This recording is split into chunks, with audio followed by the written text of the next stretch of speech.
Goeiemôre, baie welkom by vanoggend se Saamwees. Ek dink sommer aan daai pragtige lied 163 in die liedboek van die kerk. Ja, 'n baie mooi toewydingslied, nê, soos 'n wildsbok wat smag na water. Smag my siel na U, o Heer. Dan blaai ek in my Bybel en ek gaan daarna Habakuk 3 vers 19. Nee, die oppermagtige Here is my krag. Hy maak my voete soos die van 'n ribbok. Op hoë plekke laat hy my staan. Hy laat my veilig loop. Habakuk 3 vers 19.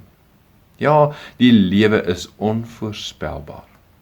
Maar as ek terugkyk in my verlede en my geskiedenis mag dophou tot hier, dan weet ek, maar die Here was getrou. En daarom sal ek ook kan sê in die toekoms wat ek dalk nie mag sien nie, wat vir my onseker mag wees, dat dit ook so sal wees. Dat hy selfs daar vir my krag sal gee, my voete sal maak soos die van 'n ribbok en my veilig sal laat loop. Kom ons bid saam. Here ons Here, vanoggend kom gee ek sommer net oor. En ek kom sê dankie.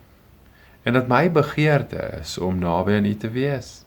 Naby aan U te leef, Here, en dat U my sal sterk maak, en dat ek altyd my krag in U sal vind, en dat U my sal veilig laat loop, selfs al is dit soms op hoë plekke, en selfs al is dit diep onder in valleie. Mag U vir my dan ook so toerus, vir daar waar U wil hê ek moet loop.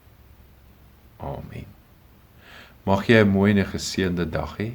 Mag die Here jou toerus vir die pad wat jy vandag en môre en oormôre en oor 'n maand en oor 'n jaar wat jy mag loop. Pas jouself mooi op. Mooi bly.